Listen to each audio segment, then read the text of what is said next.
On est assez impressionné quand on voit la liste des livres qu'Hubert Haddad a publiés. Je n'en citerai que quelques-uns qui sont, on peut dire, chers à mon cœur en tout cas. Palestine, Peintre d'éventail, il y a Ma, il y a Le Bleu du Temps et Casting sauvage. Casting sauvage, dont je voudrais quand même qu'on dise quelques mots pour commencer, si vous le voulez bien, qui est à la fois un roman, donc une fiction, mais qui est aussi un peu beaucoup autobiographique. Tout à fait. Casting sauvage, pour moi, c'est le roman, c'est la rencontre. La vie n'est qu'une occasion de rencontre, disait Victor Hugo. Et puis le romancier, il ne provoque que des rencontres. Mais là, c'était très particulier. C'était après les attentats à Paris. Et qu'est-ce que c'est le casting sauvage? C'est chercher de manière sauvage dans la rue des acteurs. Pas des acteurs, des figurants. Pour jouer dans un film. Mais nous sommes tous des figurants. C'est-à-dire, à tout moment, on peut nous interpeller pour faire de la figuration. Et là, est-ce que je continue sur ma lancée? Mais bien sûr. Voilà, je vais essayer d'être bref. Vous allez certainement raconter mieux les choses que je ne le ferai. Je vais essayer d'être bref. Nous sommes après les attentats. Vous savez, les attentats, il n'y a pas si longtemps. Et il y a un film qui doit se faire. Un film qui doit se faire sur la déportation. C'est le retour des déportés, un texte de Marguerite Duras. Un texte de Marguerite Duras, La douleur. Il y a eu un film que vous avez vu peut-être, et il fallait trouver 100 figurants pour jouer les déportés au retour, à la gare de l'Est. Et il se trouve que c'est ma fille qui a fait ce travail. Parce que ma fille travaille dans le cinéma, elle rêve de faire un long métrage, elle va peut-être en faire un qui s'appellera Casting sauvage. On y travaille. Et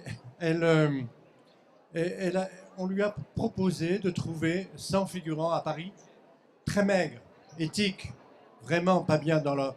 Vraiment, pour jouer ce retour des déportés. Et elle a accepté, et les a trouvés dans un contexte assez dramatique après les attentats. Et c'était tellement beau ce qu'elle a pu vivre à travers Paris, interpellant des gens dans la rue, surtout les gens les SDF, les anorexiques, les migrants, parce qu'il fallait qu'ils soient vraiment en mauvais état. Et tout ça est redoublé, évidemment, par l'histoire, parce que les déportés de la vie peuvent très bien jouer les déportés de la guerre, des guerres. Et tout ça, c'est bien conjugué. Maintenant, c'est un roman, c'est-à-dire que j'ai écrit un roman, j'ai mis ça dans un espace imaginaire, j'ai inventé des personnages. Dont une femme. Dont une jeune danseuse, puisque la danse, ça m'a toujours passionné. J'ai beaucoup écrit sur la danse. J'ai fait plein d'entretiens avec des chorégraphes, avec toutes sortes de grands chorégraphes. Et cette jeune danseuse blessée ne pouvant plus tenir un rôle particulier comme ça dans une chorégraphie, eh bien, va faire ce travail. Mais Paris, c'est une grande chorégraphie. Et d'une certaine manière, le genou brisé, elle va continuer, elle va danser à travers Paris, de l'un à l'autre. Mais le roman est construit comme une chorégraphie. Comme une chorégraphie, tout à fait. Enfin, c'est un roman, j'ai essayé de rencontrer le monde, quoi. Et le monde, je le rencontre un peu partout, hein. Mais le monde, il est dans tous vos romans, parce qu'on se dit, Hubert Haddad, que vous pourriez écrire, je dirais presque sur tout. Vous pouvez écrire sur comment s'appelle le roman dans lequel vous avez... Corps désirable. Corps désirable, la transplantation d'une tête d'humain, d'un homme sur un autre homme. Exactement. Et tout à coup, ça paraît... Là aussi, c'est une autre forme de danse. C'est un roman merveilleux. Vous pouvez vous emparer d'un sujet aussi complexe que les rapports entre les Palestiniens et les Israéliens. Là aussi, vous en faites un roman avec une sorte de Palestine, c'est une sorte de métaphore, au fond, aussi d'une très belle réconciliation possible. Oui, on est tous prisonniers de nos identités illusoires. Et partout où je suis allé dans le monde, j'ai trouvé mon prochain. J'étais dans l'Assam, dans un pays, dans le grand nord-est de l'Inde, où j'ai découvert des poètes, j'ai découvert des gens qui ont la même interrogation que moi. Pourtant, ils sont hindouistes, ils sont musulmans. Partout dans le monde, on a son semblable. Maintenant, évidemment, je suis romancier avant tout. C'est-à-dire que je crée des espaces imaginaires, j'essaye de mettre au point des fictions et pour tenter de bouleverser un peu les choses.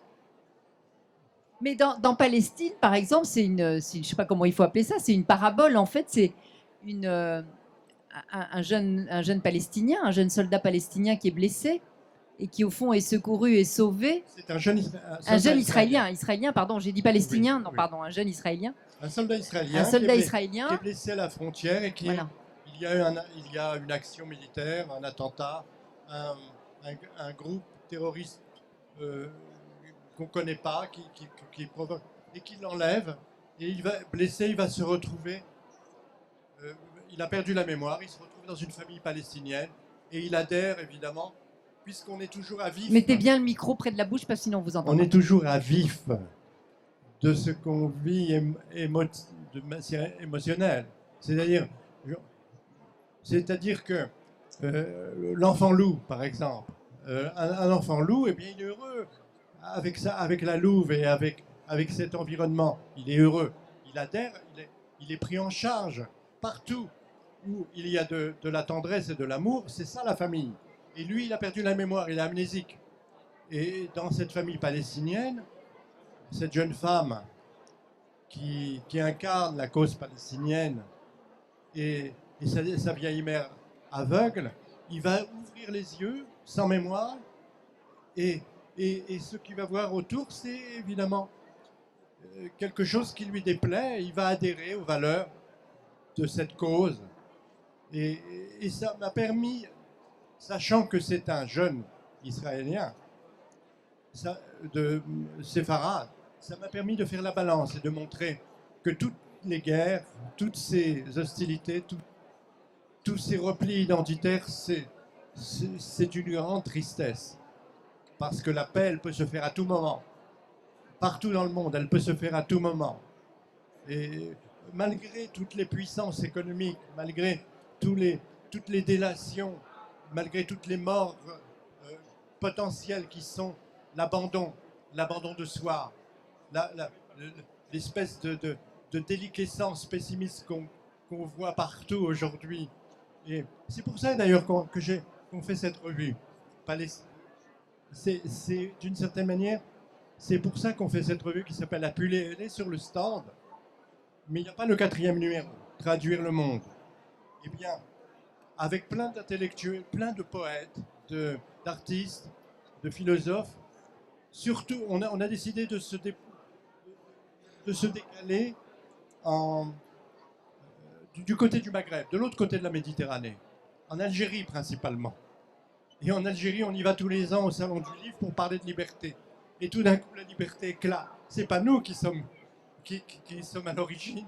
Cette liberté, elle couvait, mais on le savait. Et cette liberté éclate.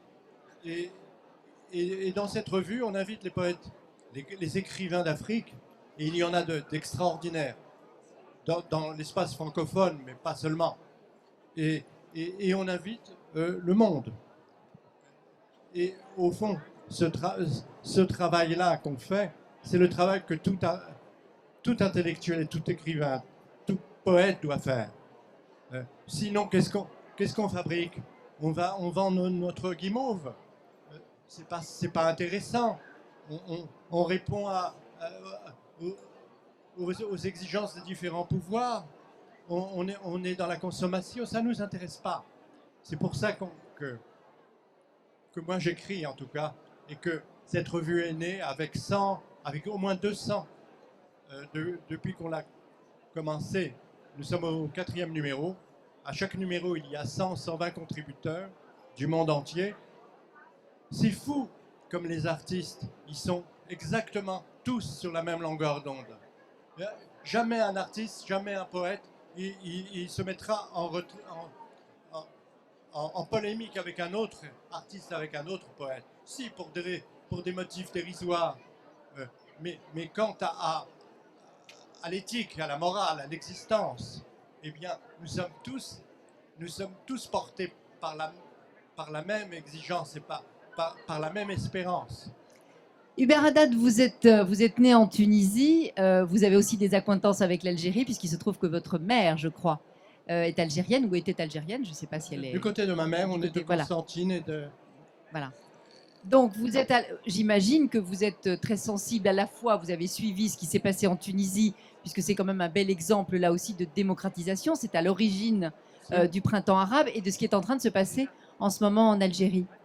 Vous êtes optimiste sur la suite des choses?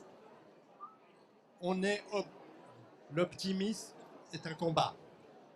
Surtout quand des milliers de vies, quand des millions de vies et d'existences sont en jeu. Il faut réfléchir, il faut être dans une réflexion, il faut analyser les choses. Mais l'optimisme, on n'est pas on n'est pas dans la rêverie, et on n'est pas dans la maussaderie. Actuellement, il y a un combat, donc on est optimiste. Et tout montre que l'issue va être extraordinaire. Alger, vous connaissez peut-être l'Algérie, parce qu'on a des liens avec l'Algérie. Enfin, moi j'ai des liens d'autochtones, puisque ma famille, qui était judéo-berbère, est de Constantine. Mais tous ces liens, eh bien, ils peuvent tout d'un coup se positiver. C'est-à-dire, il y a une paix, une grande paix, un grand bonheur possible avec l'Algérie aujourd'hui. Et en Algérie, on n'attend que ça. Et ce qui doit se passer, ce qui doit se produire, c'est une renaissance. Et probablement, Alger peut devenir la capitale culturelle de la Méditerranée. Tout est en place pour cela. Et on y travaille. On y va tous les ans. On rencontre plein de gens merveilleux là-bas. Des associations de femmes à Oran, à Tlemcen. On est dans un mouvement. On n'a pas le temps d'être pessimiste. Mais ce mouvement, c'est on va dire, une révolution tranquille, une révolution pacifique. Vous savez, il a fallu se défaire du colonialisme. Il a fallu se défaire du colonialisme. Le colonialisme, partout dans l'Afrique et dans d'autres pays, l'Afrique le Maghreb, c'était des colonies de peuplement. C'était épouvantable ce qui s'est passé. Lorsqu'ils ont vaincu l'émir Abdelkader, qui a été le plus glorieux poète combattant et le plus généreux poète combattant, lequel, lorsqu'il a été exilé en Syrie, a sauvé 20 000 chrétiens des massacres qui se faisaient. On les massacrait à ce moment-là, quand il est arrivé. Et il a été d'une bravoure et d'une générosité extraordinaire. On retrouve aujourd'hui cela en Algérie. Les colons, l'armée a massacré, a enfumé, a inventé la chambre à gaz dans les grottes. Le maréchal de Saint-Arnaud, un des grands conquérants, se vantait de remplir des tonneaux avec les oreilles des indigènes. Et il disait cette phrase incroyable: ces beaux orangers que mon vandalisme va abattre. Qui étaient les barbares et les vandales? C'est toujours les conquérants. Aujourd'hui, eh bien, il y a, après cette guerre de libération qui a été terrible pour tout le monde, après la guerre civile qui a fait 200 000 morts, où l'armée, les mêmes qui sont aujourd'hui encore là, présents et qui espèrent garder le pouvoir, et les islamistes se sont combattus avec comme chair à canon la population. C'est-à-dire ils ont massacré la population, les poètes, les intellectuels, les gens. Ils en ont massacré 200 000. La population a bien assimilé cela. Et elle ne veut pas d'une nouvelle guerre civile. C'est pour ça qu'elle est intelligente, c'est qu'elle a compris. Elle sait qu'il faut travailler intelligemment face au pouvoir. Parce que les pouvoirs n'ont qu'un objectif, c'est garder leur pouvoir. C'est intéressant parce que je me dis en vous écoutant, et sans doute vous qui êtes là, vous vous dites la même chose aussi, c'est que le poète, l'essayiste, le dramaturge, le peintre aussi, l'artiste que vous êtes, à force peut-être d'aller justement comme ça sonder un peu les ténèbres de l'humanité, fait rejaillir cette lumière qui est, j'ai trouvé quelque part mon semblable. On a tous notre semblable. Et ça ne vient pas comme ça, c'est un processus en fait, un processus presque artistique, non? Pourquoi il y a des artistes? C'est parce qu'il y a de l'humanité. Les artistes n'ont pas de priorité sur l'humain. Les artistes sortent de l'humain. Et puis les artistes, ce sont ceux qui gardent cette petite étincelle quand pour des motifs, quand pour des motifs qu'on peut voir à tout moment, de prise de pouvoir et de destruction des imaginaires, eh bien, on est dans des situations comme on a pu connaître à tout moment. Mais un artiste, a priori, c'est celui qui garde le flambeau avec cette idée majeure, cette idée essentielle, première, qui est une utopie de la liberté. Alors la liberté, tous les philosophes, à part un ou deux, eh bien, veulent nous expliquer que ce n'est pas possible pour des raisons sociologiques, pour des raisons biologiques, pour des raisons de pesanteur et de distraction, qu'il n'est pas possible que la liberté soit une affaire humaine. Mais comme l'idée de Dieu, on en fait ce qu'on veut.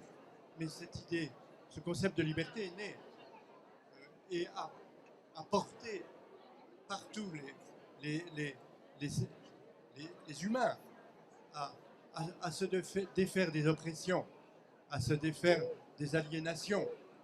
La liberté est une utopie pratique, productive. Évidemment, il faudrait être Dieu pour être vraiment libre. Mais est-ce que Dieu lui-même est-il libre, Dieu lui-même, puisqu'il est prisonnier de l'illusion du rapport à la créature et à la création? Non, la liberté existe en nous essentiellement, et c'est cette liberté s'identifie peut-être à la conscience à la conscience face à toutes les situations. On l'a vu pendant les différentes résistances à tout moment. Il y a eu cet être libre. Et je crois que ça c'est inaliénable. Et je pense aussi que c'est un recours définitif.